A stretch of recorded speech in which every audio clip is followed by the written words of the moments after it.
Good morning, everyone. It's a pleasure to be learning with you all this afternoon as Drisha continues the fall's month. This class is Mishnah in Depth, Masechet Yevamot. This class is a project of Drisha's Rifka Rosenwein, Rifka Mishnah Division, and her family has sponsored this in her memory. This course is designed to accompany independent daily study of Mishnah following the Mishnah Yomit schedule, which recently started with Yevamot. We will meet weekly as a community of learners to augment our independent study, enhance our understanding of mishnayot learned, and support each other as a community of learners in daily study of this foundational text. The sources for this class is the Mishnah on Yevamot. If you have your own copy of that, you're welcome to follow along. I will also share it on the screen from Svaria and post a link to that in chat. We have the pleasure of learning today with Rabbi David Silber, the Dean of Drisha.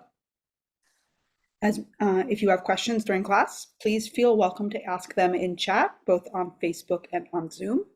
If you are in Zoom, I'm sending invitations to be a panelist around. These will let you turn on your camera, unmute yourself, or ask directly. If you're not in a place where you can turn your camera on, or you prefer to stay an attendee, you can still ask to be unmuted. I recommend using the raise hand function to get my attention, and I will unmute you. And as the hour is short, I'm going to turn things over to Rabbi David Silber. Okay, thank you, Kayla. All right. So we are, again, last week there was sort of an introduction to Mishnah and to Masechet Yevamot. And this week, hopefully people have been looking at the Mishnah themselves and studying it. My role is to be an assistant in this enterprise and to try to say a few things about these mishnayot that are sort of get to some of the core issues involved with these mishnayot. The way Mishnah Yomit works, there are different schedules for Mishnah Yomit. The one that Drisha has adopted is the one that does it's geared to do two mishnayot a day. And started actually on Tuesday, and we chose this because this is the beginning of Seder Nashim. The Mishnah has 6 Sedarim, 6 of them, and the common order is as well known and is followed in the world. Begins with Zeraim and starts with Brachot actually, and then you move from there to Moed. The Seder of Mishnayot talks about the holidays.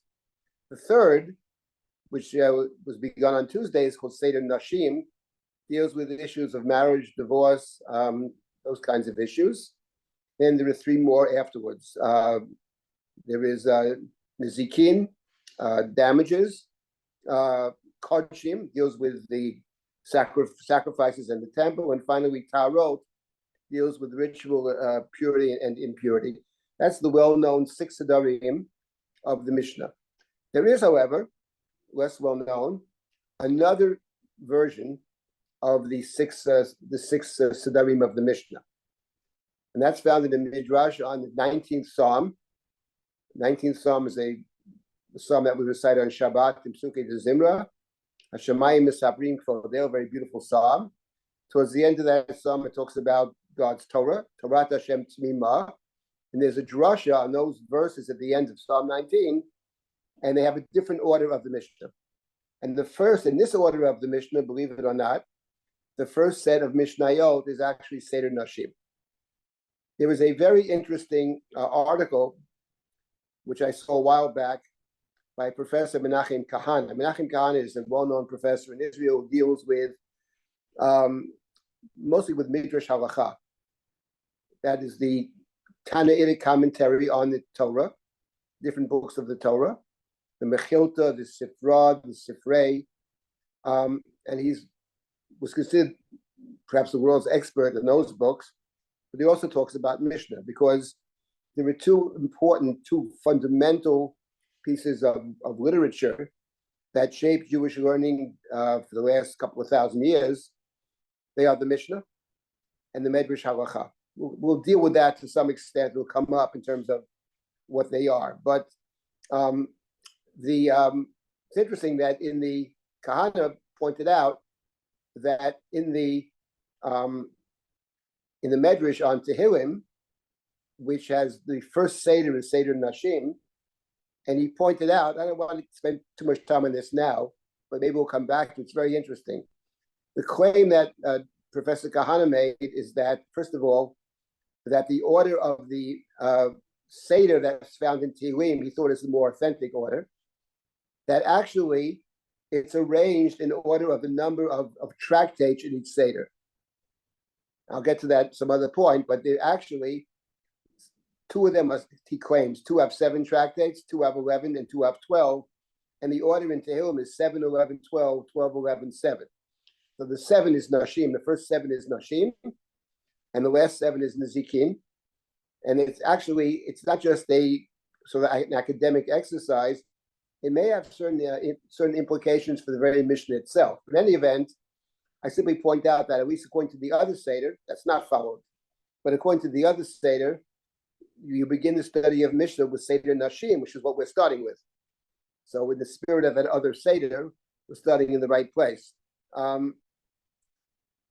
This is the Mishnah. The Mishnah has, depending how you count it, basically there is 63 tractates. And more likely there is 60. Maybe I'll explain that why it's 60 and not 63. So there are 60 tractates and there is 6 Sedarim. And Kahana points out that the way it's the other order, maybe in both orders, there are 30, the first 3 tractates are a total of 30. And the last 3 tractates have a total of the last 3 have a total of 30 tractates. So it's 30 and 30 for a total of 60. And there's 6 Sedarim in the Mishnah. And the number 6 is actually a very important number in Jewish thought. And I would just add that Kahana does not point this out, but Umberto Cassuto, the great professor of Bible, claimed that the entire, and we're studying these chapters now, reading them in the synagogue, he claimed that the core number upon which all the genealogies are based in the Torah is the number 60. But leaving all that aside, so the Mishnah is, now what's the point for our purposes? The point is, if this is correct, what we have before us is a very ordered text.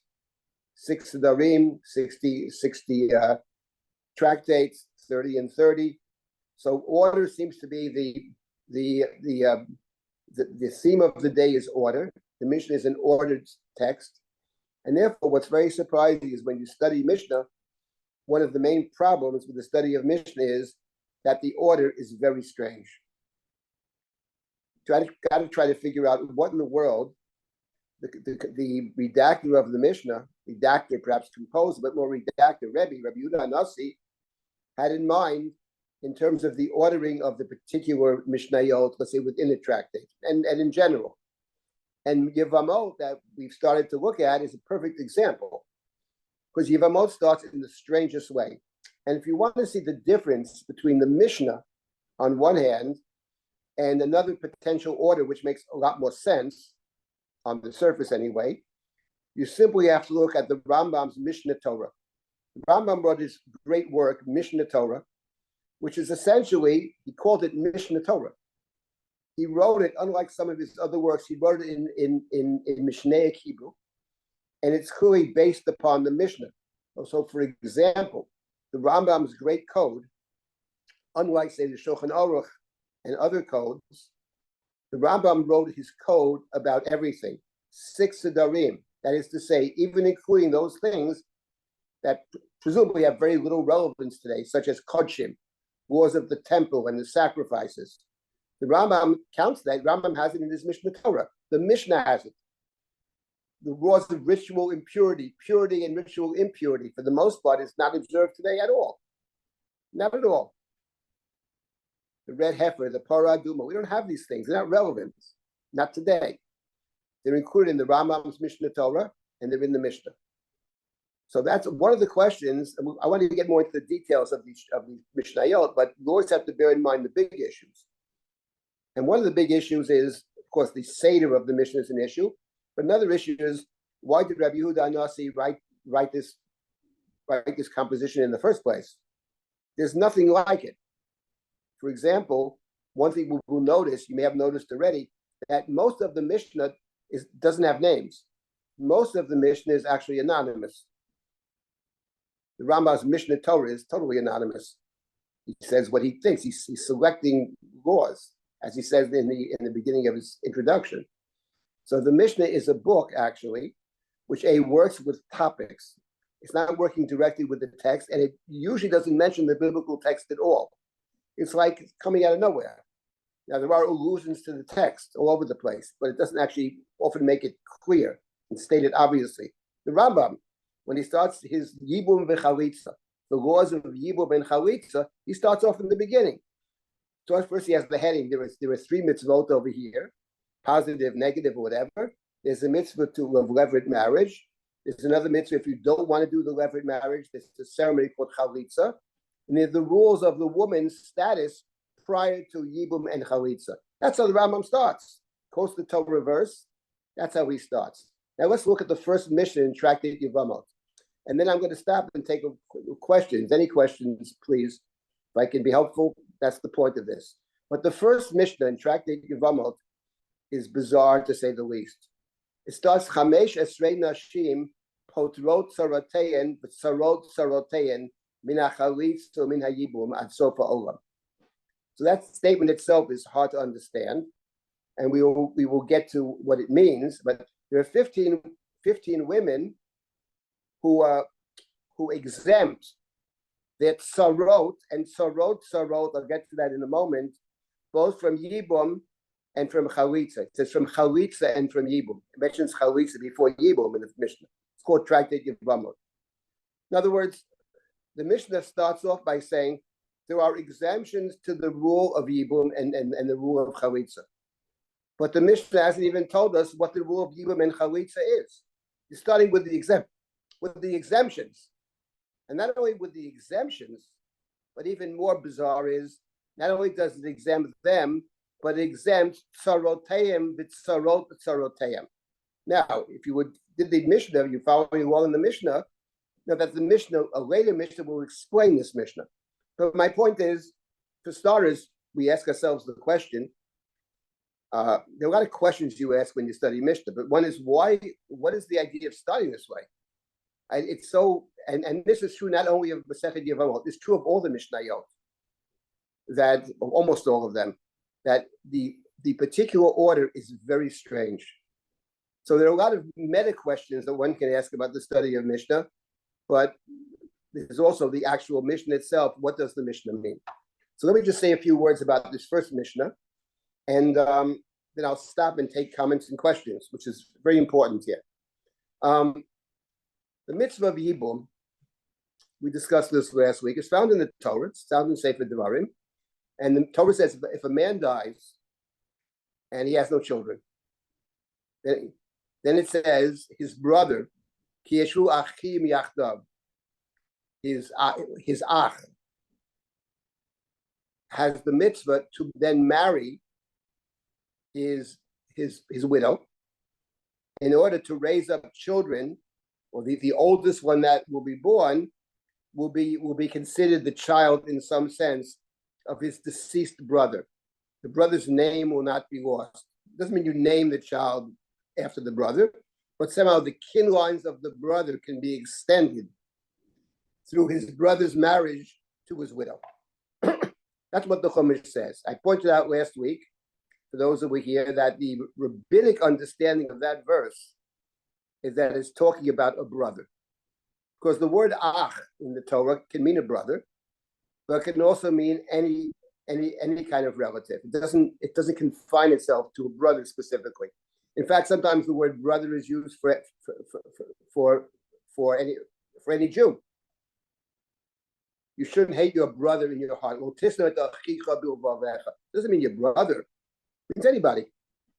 So sometimes the word brother is used in a very narrow sense, but very often it's used in a more general sense. Could mean relative, could be fellow Jew. Now, in the case of Yibum, it doesn't mean any Jew, because the Torah said that this woman who was awaiting marriage to the brother or the closest relative is not permitted to marry an ish zar, a foreign person, a stranger, a foreign person. From that, it sounds like that ach doesn't mean brother, it means a relative, and a zar is a non-relative. But that's not the way the Mishnah understands it. We're studying Mishnah. The Mishnah means brother, literally a brother. Okay, now here's the point. If it means literally a brother, then there's a problem with that, which the Mishnah is well aware of, and that is that your brother's wife is on the list in the Torah of forbidden relationships. Normally speaking, a man is not permitted to marry his brother's wife, ever. Even if his brother, if they get divorced or he has children or whatever, your brother's wife is on the list of forbidden relationships forever. So here, we have an exception to that rule. If the brother dies without children, then one is permitted, one might even say obligated to marry your brother's wife. So here we have a situation where the Torah permits a violation of an offense, and a serious offense. It's one of the forbidden relationships. It's arayot. It's permissible. The first Mishnah of Masechet Yevamot says the following. There are 15 women, each of whom, let's say, was any of these that were married to your brother, and then your brother dies without children, that in this case, you are not permitted to marry this woman because she's forbidden to you. Let's take for an example. There are 15 listed over here. Let's take the first example. It's the simplest. Your brother marries your daughter, right? A man marries his niece. Are you permitted to marry your niece in the Torah? The rabbis understand that you are permitted to marry your niece. Not only are you permitted to marry your niece, but in the Talmud, it's called Bat Achoto, his sister's daughter, could be brother's sister. They even see that as a positive thing, to marry your niece.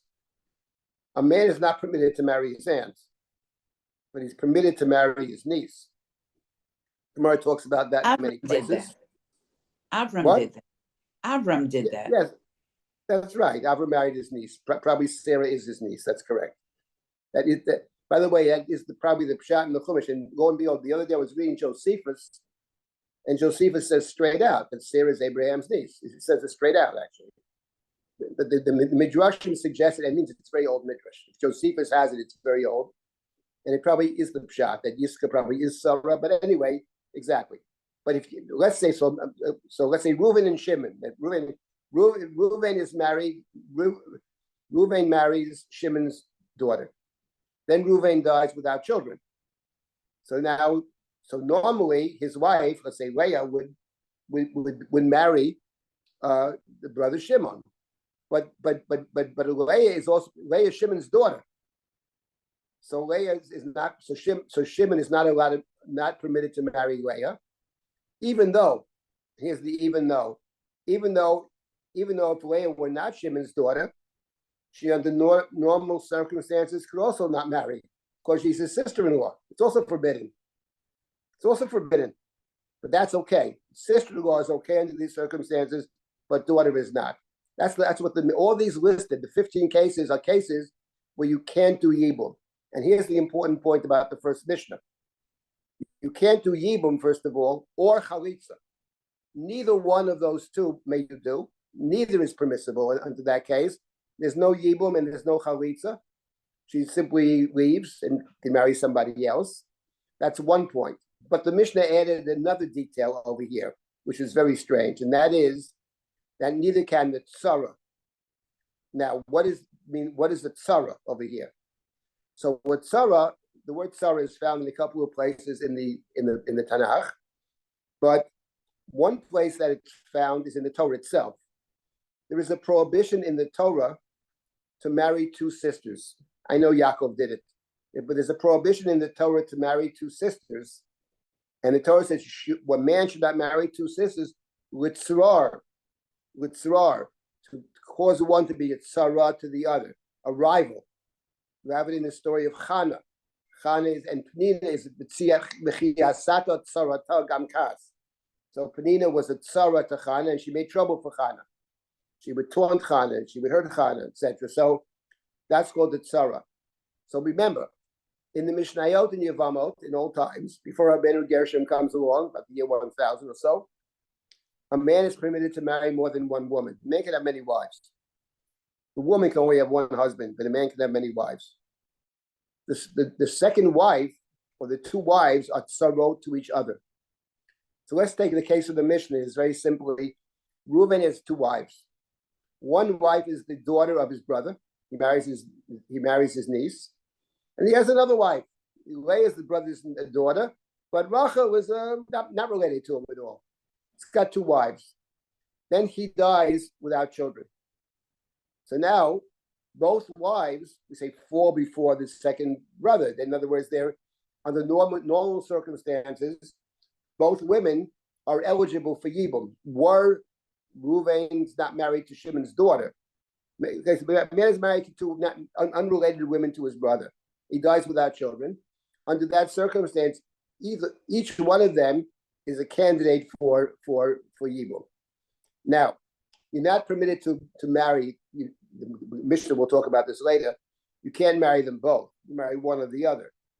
But in this case, one logically might have said, okay, so Shimon can't marry his daughter. That's forbidden. But what about the other one? What about Rachel? He's not related to Rachel at all. Let him marry Rachel. Comes up the Mishnah with an innovation. And that is, in such a case, not only are you not permitted to marry the daughter, and she goes out without Yibum Machalitza, but in this case, there's no Yibum Machalitza for the other woman as well, for the Tzara. So these 15 relationships, Potrot Tzaroteyan, the Tzarot, we'll get to Tzarot Tzaroteyan later, Min Achalitza, Min Yibum. In other words, the Mishnah starts with an exception to the rule. Ad Sofa Olam. Now we'll see what Sofa Olam means. Of course, the Mishnah said not only about the Tzara, but it talked about the Tzaras HaTzara. Tzarot Tzaroteyam. Min Achalitza, Min Yibum. Let me just say that at the beginning of your study of Yevamot, you have to be aware of the fact Yevamot has some complicated cases. The Gemara has extremely complicated cases. The Mishnah in the first 5 chapters has a few complicated cases. Because a lot of people are afraid to study Yevamot because the cases can get complicated. That's not going to bother us. Because first of all, there's only 10% of the tractate is so complicated.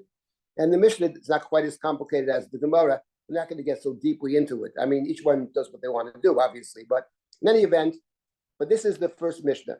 And here in the first chapter, which is only 4 mishnayot, the mishnayot actually explain. This is how it starts. As I said, a very peculiar way to start a tractate about Yibum and Chalitza. We would have started it as the Rambam does. What is Yibum? What is Chalitza? Then you get to the exceptions.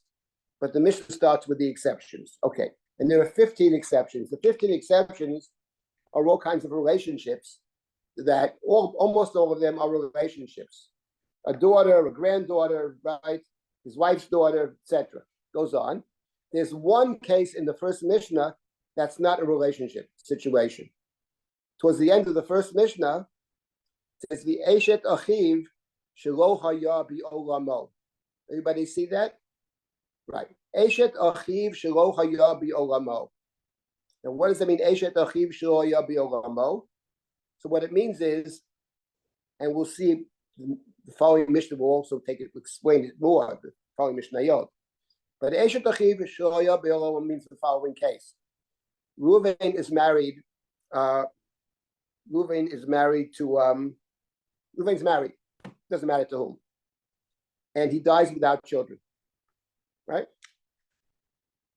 At the time of his death, he has no brothers. He's an only child. But his parents are still alive. And after he dies, a brother is born. So Eshet Achiv, in other words, it's his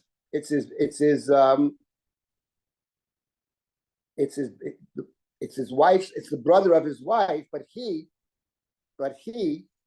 was only born afterwards. In such a circumstance, says the Mishnah, there's no Yibum. There's only Yibum if at the time of death there is a brother who exists. In other words, what the determining factor seems to be the time of death. So no brother at the time of death, then there's no Yibum. Okay. It's one of the problems, by the way. This is not a Mishnah problem, but it's a practical matter. And that is that if someone dies without children and they have a much younger brother, then in principle, you have to wait for the brother to become a gadol, 13, let's say. That can be years. That's a major problem, actually. So that's one of the problems with this business. Nowadays, there is no yibum, but there is chalitza. And here we come to another point. I'll mention it now. It comes up. It's very important for the mishnayot, which is the following: that what is the status of the woman, the widow? What is her status prior to yibum, prior to chalitza? If it's yibum, they're married. If it's chalitza, then she's free to go, and there's a separation. What is the status of the woman before yibum and chalitza is a major theme of Tractate Yevamot. The Mishnah like these liminal cases. She's not married to the guy, but she also is not permitted to marry anybody else. So there's some kind of relationship between the widow and the prospective miyabein before yibum or before chalitza. That status, and this is one of the critical words of the tractate. It's a little word with 4 letters. It's called zika. And zika means some kind of a relationship, some kind of a status, the nature of which will be discussed in the Mishnah, and the Gemara discusses it at great length. What is the status? Okay, let me stop here for a moment. I'll get to Tzaratam in a minute, but before I continue, are there any comments or questions? Anything that you saw? Anything? And if you're an attendee, I can unmute you so you can ask questions. I was just noticing it was interesting because it does totally make sense that an unborn brother wouldn't have any chiyuv, because otherwise, like, she couldn't possibly remarry until all parents are dead, because otherwise, that is very true. If she did marry and then a brother was born, she'd be, over on a bunch of important things. That is 100% correct. That's a very important point, and that point is made by the Gemara later, or the commentaries on the Gemara. You're 100% right. If an unborn child could be a yavam, then this woman would be living in limbo for a good part of her life. You never know if someone else is going to be born, and suddenly you're beholden to this other person. So 100% correct. That the halacha of the brother not yet born obviates that problem, which would be a real problem. 100% correct. That's a very important insight. That's true. And yes, that is 100% right. Anybody else? Rachel. Have there Rachel been any? Oh, I'm sorry. Sorry, I just raised my hand. Would it be correct to say, when I was reading through the Mishnah this week, other than what you just discussed, or certain exceptions that were explained, like the brother that's not born yet, the logistics really don't work. But when it started exempting the rival wives, Yes. I was, and not always necessarily giving an explanation, I sort of felt like the Rabbaim were looking for exemptions. They wanted to exempt as many people for whatever reason they could, add on as possible. Is that okay? You're right. Okay, go finish. I want to come. Is that true, or is it just my feeling? Well, I don't know if it's true or not. I have a similar feeling, though. Let's put it this way: there is the Mishnah. Here's what's clear. It's clear when you read the Torah that the Torah is very much in favor of levirate marriage, because the chalitza ceremony is supposed to be a very degrading ceremony. The man is called. This is the house of the one, the shoe that was taken off. She's in the Chumash. She seems to spit in his face. The Mishnah thinks she spits in front of him, but she spits at him, taking off his shoe. It clearly is a degrading thing. He's not doing what he should be doing. He's not helping his brother. His brothers could extend the brother's lines, and that's not happening. And that's a critique. And the Mishnah seems to suggest the same thing. The Mishnah says this is yibum. Now, on the other hand, two things. First of all, there is another way out. In other words, it's not that you have to do yibum. You can do chalitza. If either party doesn't want yibum, there's chalitza. But what's interesting is that in the Gemara, now I don't think it's in the Mishnah. I think it's in a Breita, because the Mishnah is one thing, and the Breita Tosef is something else. So the Mishnah, just to make, I know many of you know this, but I'll say it anyway. The Mishnah was a selection of Tanaitic material from the past by Yehuda Hanassi, who lives around the year 200, 215, something like that. The end of the 2nd century, beginning of 3rd century, Common Era. And he collects all kinds of sources.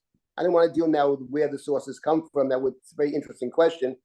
But there are certainly sources prior to Yehuda Hanasi. He's not making this stuff up. He is collecting, he's ordering it, he's doing an amazing thing. Puts this composition together, which was never nothing like this existed before. Now within the Breita, there's a dispute between the Chachamim, the unnamed Chachamim, and a man named Abba Shaul. Abba Shaul's opinion is that primarily one should do chalitza instead of yibum. And he gives a particular reason for it. His reason is that since fundamentally yibum is a forbidden act, because it's your sister-in-law, brother-in-law, sister-in-law, right? So it's only if they have the right intentions, he says, and most people today don't have the right intentions. So certainly already in the Gemara, there's a dispute about which is primary, and then over time, certainly in, say, the Ashkenazic community over time, yibum is essentially eliminated altogether. So it's a very interesting trajectory in terms of this mitzvah of yibum. And I think your point is well taken, that already by starting with exemptions and even exempting the other wife, one does get a sense that the Mishnah is being, let's say, equivocal at least, about whether we really want yibum to take place or not. Now, in the Chumash, it's obvious that yibum is preferred. But on the other hand, one can still make the argument that the Mishnah is moving away from it even before you get to the Breita of Abba Shaul. So that is a very interesting point. You know, some of these questions that you're raising, and that's a really important question, that's what the Gemara does. The Gemara is essentially playing off the Mishnah. The Gemara is interpreting the Mishnah. The Gemara is explaining the Mishnah.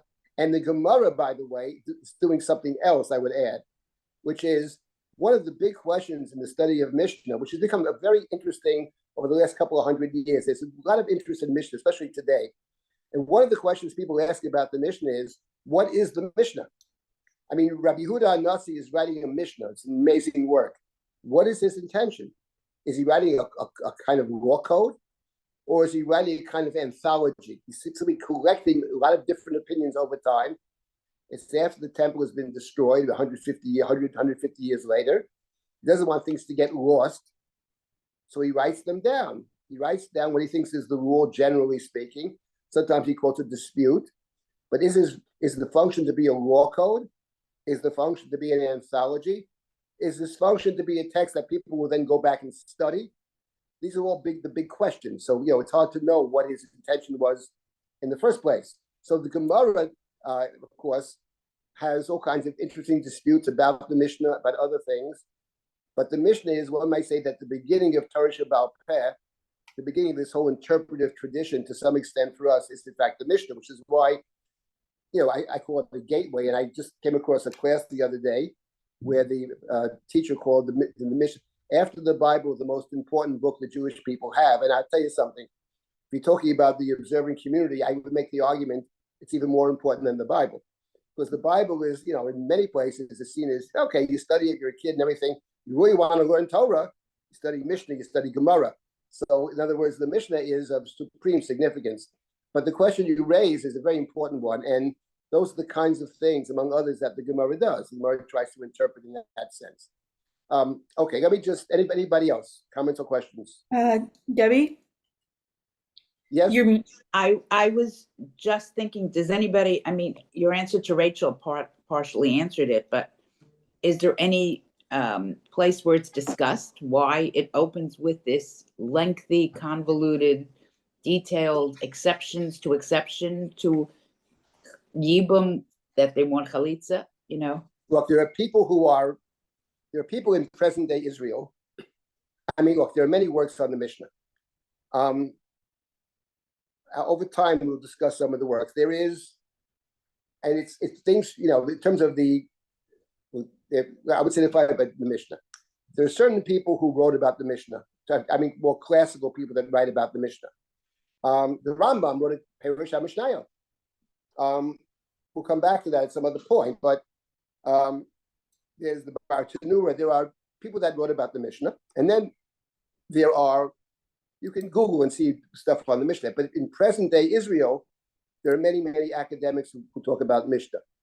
My own brother-in-law, Avi Wolfish, has written extensively and taught about the kind of literary approach to the study of Mishnah, which is an interesting approach. He doesn't deal with how it came to be. He's more interested in the text that we have in front of us. What is the text that we have? And he says many, many interesting things about the Mishnah as a kind of literary composition. But there are others. There are all kinds of people that if you deal with it with ancient Judaism, the Mishnah, you can't avoid dealing with the Mishnah because there are two great, all the great academics talked about the Mishnah. There is the Midrash Halacha and there's the Mishnah. And one of the big questions is the relationship between those two things. And remember, the Mishnah almost never has sources. So the point is, but you have to understand that the same people that are writing the Midrash Halacha are the same people that are quoted in the Mishnah.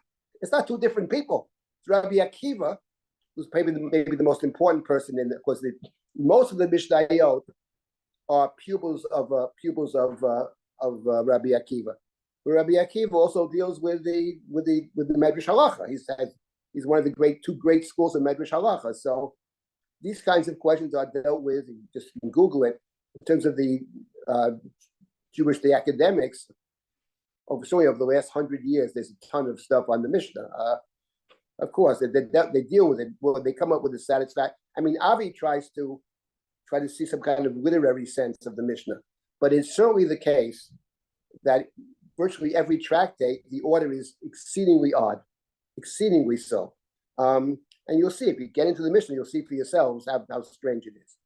Let me just say a couple of other points about the Mishnah, just to move ahead here, and I'm happy to take the questions. They're probably more important than anything else I'll do, but the Mishnah also says, in the end of the first Mishnah, V'chulan imetu o mianu o nitgarshu o nimsu iwanit sorotein mutarot. So the Mishnah says here's another exception to Yibum. The exception to Yibum is, let's say, remember, the Mishnah is focused on the tzara more than the woman herself. We know it's odd, on the tzara. But let's say a man marries his brother's daughter, marries his niece, and he also married to Rachel. I'm not related. So then, when he dies without children, Shimon doesn't do yibum or chalitza to either wife. They both go out, and that's that. No yibum, no chalitza. But the Mishnah says there's an exception to that rule, and the exception is if he's married to his niece, to Shimon's daughter, and then she predeceases him. She dies first, or they get divorced. Or miyanu, or nimsu iwanis. So those are four different things. In short, if for some reason before he dies, there's no marriage, either it turns out either divorce or he dies, or miyanu. That's a very important word in Tractate Yevamot. Miyanu. It's one of the key words. Miyun is a situation. File this away for further use. It comes up later in the later chapters. Miyanu is where a girl in the Mishnah, as in the Torah, a man can marry off his little daughter. The Gemara in Kedushin says it's a bad idea, but a man is permitted to marry off his daughter to somebody, and then she's actually married, fully married. Let's say the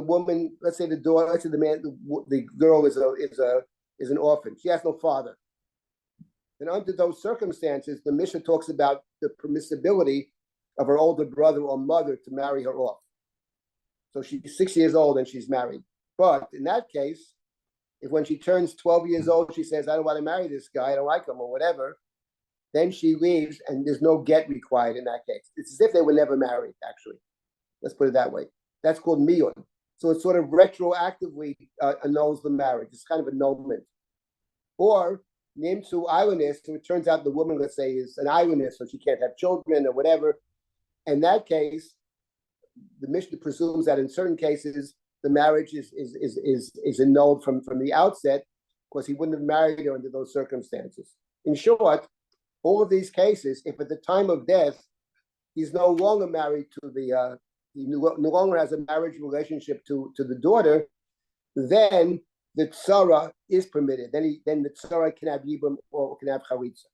So the key point of the Mishnah is that the moment of death of the brother is the deciding factor. So he can be married to the niece, but it doesn't matter if she predeceases him, and there's another wife. then there's Yibum. Okay, that's the first Mishnah. The second Mishnah in this case, it's unusual, explains the first Mishnah. Usually you don't have that. But the second Mishnah explains the first. Okay? And so the Mishnah explains, as we've already explained it basically. The first part we explained. But if you look at the second Mishnah, the second Mishnah explains, in the middle of the second Mishnah, says, Kashem shetzarat bito petura, the same way that the other wife, the Sarah of the daughter, Reuven married his niece, and he has a second wife, and then Reuven dies, so neither of these two women require chalitza or yibum. Kach tzarat tzarata petura, afiu hein meya. Ketzad. What is this case of a tzara? So the Mishnah explains the case. Here's the case. Hoita bito or achat mikol arayota ela nisua liyachi. Let's take the niece. This same is true of all the other relationships. If he's married to someone who's forbidden to his brother, right? And he has another wife. So he has Leah and Rachel. Leah's the niece, and Rachel's not related. What happened? So now he so Meita Bito owned it Garsha, the Achakach Meita Chiv, Sarata Muteret. So what happened over here?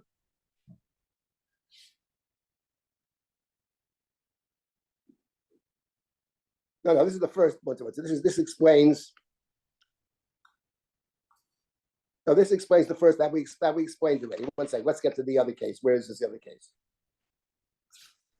Here's the case of Tzara. No, it's earlier. I'm sorry, my mistake. Let's stop at the beginning of the Mishnah. The end of the Mishnah is obvious. The beginning of the Mishnah. Kesad potro tzaroteyan. Okay. Say hoita bito al achami nisuat liyachim. So he married his niece. He has another wife. He dies. Kishem shebito petura kach tarata petura. Okay. So that case we know. Fine. Now hochot tzarad bito v'niseit liyachiv hasheni. So there's another brother. There are three brothers. Okay. So the first brother is married to Reuven's married to Shimon's daughter, and to Rachel. Okay, Reuven dies, so Shimon can't do Yibum with either of the two. He can't be Miyabim his daughter, and he can't be Miyabim Rachel, who's the daughter's Tzara. Fine. Now Rachel, Hochad Tzarad Bito, v'niseit liachiv hasheni. Now the case is that the Rachel married the third brother, Levi, because Levi's not related to her. Lo isha acheret, but Levi also has another wife, Dinah. Mate, now he dies without children. Kishem shetzarad bito petura, kach tzarat tzarata petura. Got the case over here? That's where you've almost, it's tricky. You got the case, the tzara of the first wife, what's called the Rachel. Rachel. Right, Reuven's married to Leah and Rachel. Leah is Shimon's daughter. Reuven dies, so Shimon can't do Yibum with either wife. He can't do Yibum with his own daughter, but he can't do Yibum with the Tzara either. Fine. Now there's a third brother. The Tzara, Rachel, marries Levi. They're not related. They can get married. But Levi has another wife, Dinah, and now Levi dies. So Levi is the brother of Shimon. So Shimon should do Yibum for Dinah, but he can't, because since Levi was also married to Rachel, and Levi can't do Yibum with Rachel, he can't do Yibum with Dinah either, because Dinah is the Tzarat Tzara. She's the Tzara of Rachel, who was the Tzara of the first one. That's the case. Tzaras Tzarasa. Okay. Again, one can ask the question. That's the case, okay? Now, there are more complicated cases in Yevamos. This is why some people are afraid of Yevamos. But as I said, there aren't that many of these cases. They come up only in 2 chapters. In any event, that's Tzarat Tzarata. That's Tzarat Tzarata. Fine. Now, let me say this. This time is running out of us. I want to take more comments and questions. Let's see over here. Okay, so now, here's what's interesting. This is Mishnah Aleph, Bet, and Gimel. Mishnah Gimel is simply cases sheish arayot chamura me'elu. The third Mishnah talks about 6 other cases in which there's no yibum, but for a different reason. There's no yibum in Mishnah number 3 because the woman who's married to his brother is actually forbidden to him. In other words, now this is a very central idea in Tractate Yevamot, actually in the Talmud, and it's very important to know this. So this is very important now. We talk about Kiddushin. Kiddushin is a state of marriage. There's Kiddushin, there's Nesuin. Okay, it doesn't matter. We'll call it all Kiddushin. A married couple. So they're in a state of marriage. Okay? Now, so in the Mishnah, it's man marrying a woman. State of marriage between these two, man and woman. Fine. Now, who is the man and who is the woman? So normally two people not related to each other get married. But there are certain cases where people are not permitted to marry each other. This is a big theme of Tractate Yevamot. We know one group that's not allowed to marry the other are the list of those forbidden relationships. In the book of Vayikra, it appears twice. Forbidden relationships. Okay. But there are different kinds of forbidden relationships. There's one kind of forbidden relationship, like a daughter, a granddaughter, a mother-in-law, this kind of stuff. Those are like a sister. Those are really forbidden relationships with a punishment called karet, or even a capital offense. Then there are other kinds of relationships that are forbidden. For example, let's say a woman can't marry a man from Ammon. You're not supposed to marry an Egyptian from the first or second generation, etc. A priest is not supposed to marry a divorcee. The high priest can't marry a widow. What interests the Mishnah and the Gemara, and other ones that are forbidden as well, is let's say they did get married.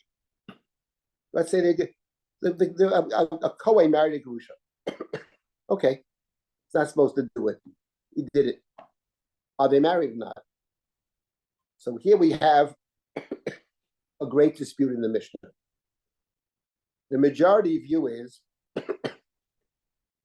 that when the Torah says you can't marry X, and the punishment is either karet or mita, excision or death, whatever karet means, serious punishment, that you're not allowed to marry, they can't marry each other, but there is also no marriage taking effect. The marriage doesn't take, they're not legally married. They're not married because the prohibition prevents the marriage from taking effect. There's no actually Kiddushin. As opposed to where the Torah says don't do it. And it's an offense. The Torah says do not do it. It's forbidden from the Torah to do it. But if they went ahead and did it anyway, then they are married, according to the majority view. Rabbi Akiva thinks they're not married. You might say, what's the difference if they're married or not married? There are a lot of differences. But here's one of the differences that concerns Tractate Yevamot very, very much. And comes up in today's halachic world all the time. What is the status of the child born to that marriage? Rabbi Akiva thinks whatever the Torah says, you're not permitted to marry X. Then if they do get married, the child is an illegitimate child, the mamzer. And then all kinds of prohibitions. The mamzer can't marry. It's a whole discussion. The majority view is not so. The majority view is, even though the Torah said don't do it, but the child is not a mamzer, only a mamzer in cases where the punishment is karet or worse, or death. So that is the Mishnah. Mishnah number 3 says there are cases where there's no yibum, where there's sorotei and mutarot, because there was no marriage in the first place. Because the brother married somebody that was forbidden to him to marry, and he married his daughter. He married his daughter, so there's no marriage in the first place, right? There's nothing to talk about, and therefore, if the man had two wives, let's say, there are cases where if the first marriage is not a marriage, and the man had 2 wives, and he dies without children, then the tzara is permissible, requires yibum lachalitza, because he wasn't married to 2 wives. He's only married to 1 wife. That's the idea of the 3rd Mishnah. Okay. Now, let me just get to the 4th Mishnah, because we don't have that much time, and I want to stop and take questions. So I'll spend 5 minutes on this, and then we'll open it up to comments and questions. Mishnah number 4, another surprise over here. Another surprise. Mishnah has many surprises. Because when you read the first 3 mishnayot, they have no names. We assume this is the rule. This is the rule. We come to Mishnah number 4, and we discover a very famous Mishnah, and we discover something very striking. This is not the rule according to everybody. This is the rule according to one set of sages. But there's another set of sages who say this tzara business doesn't exist. There's no such thing as a tzara. Torah says no such thing. The man's married to 2 women. One is forbidden to Shimon. One is permissible. So marry the permissible one, or do chalitza. That's the view of Beit Shammai. Beit Shammai matirin hatzarot liyachid. Shocker. Beit Shammai says, no, we don't go for this tzara business. You can marry the tzara. Ubeit Hillel osrin. And Beit Hillel says, no. So it turns out that the first 3 mishnayot are actually the view of Beit Hillel. Normally we follow Beit Hillel, but Beit Shammai figures in many, many mishnayot. Beit Hillel and Beit Shammai, how many mishnayot are there altogether? The grand total of mishnayot, I believe the number is 4,250. That's the number of mishnayot. If you do 2 mishnayot a day, in about a little over 5 years, you can get the whole shas. Pretty good, actually. Shisha Sedarim. Beit Hillel, Beit Shammai, approximately 300 times appear in the Mishnah. 300 cases. The vast majority is not Beit Hillel, Beit Shammai. We'll get to that some other time, who the vast majority is. But in any event, and why they're the vast majority. But it turns out that there's a dispute between Shammai and Beit Hillel. Now, what happens if, in fact, you did marry the tzara?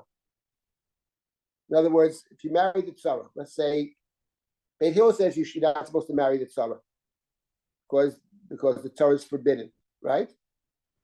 The tzara is your brother's wife, actually. Remember, a brother's wife is on the list of forbidden relationships. It's an isakare, serious problem. So according to Beit Hillel, presumably, in a case where a man was married to 2 women, let's say he married his brother's daughter and he married Rachel. So in that case, according to Beit Hillel, there's no yibum lachalitz for either of them. Not for Rachel, who's forbidden relationship, and not for Leah, and not for Rachel, who's a tzara. So if he went and married, if Shimon marries Rachel, he's marrying his sister-in-law. That's an isakare. According to Beit Shammai, the tzara is permitted in such a case. There's no prohibition. The fact that the sister was asur, okay, the sister's asur. But what's to do with the tzara? The tzara is not related to me. That's yibum. I can do yibum. So it turns out then, to think about this, that according to Beit Hillel, according to Beit Shammai, you're doing a mitzvah. Shimon marries Rachel, Mazel Tov, right? Big mitzvah. He's extending the brother's lines. They should have, right? Siman Tov, Mazel Tov. According to Beit Hillel, it's forbidden, and the child will be a mamzer. So you can understand, these are 2 big schools of thought, and you can understand that there will be some problems over here.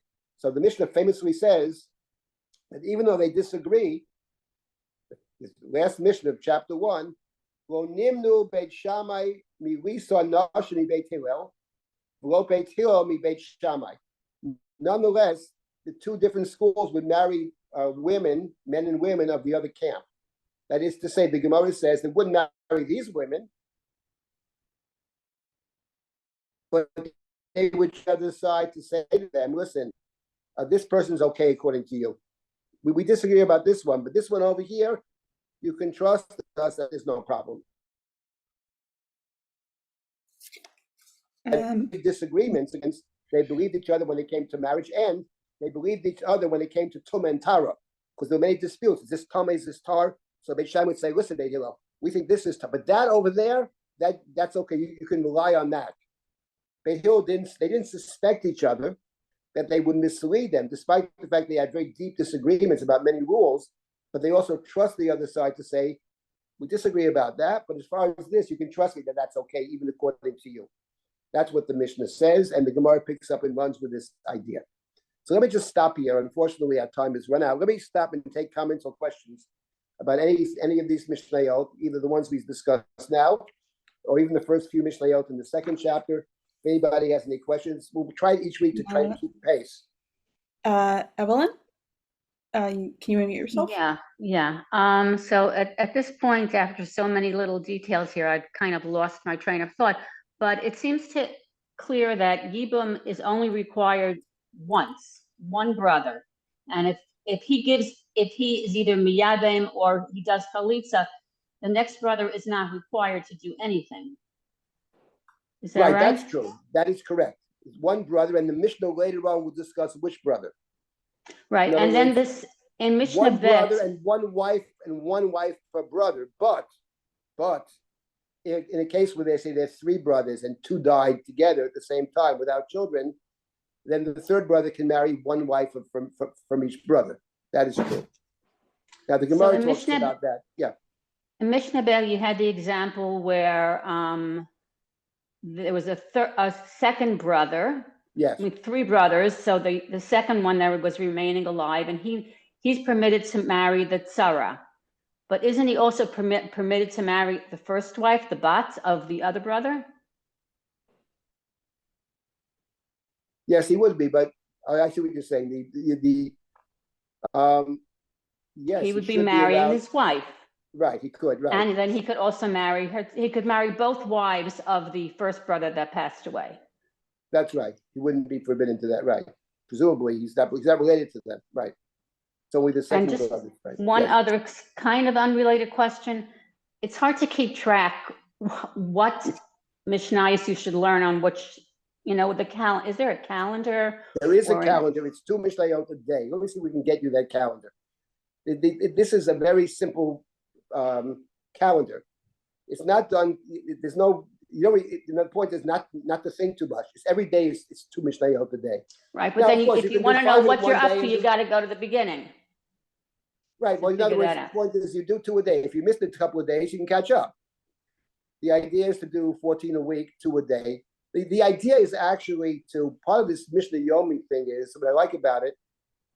I mean, I know it's very when you do a lot of them, you sort of get into it, and on top of that, you do amass a certain amount of knowledge. You know what I mean? And it's also about setting a time to learn.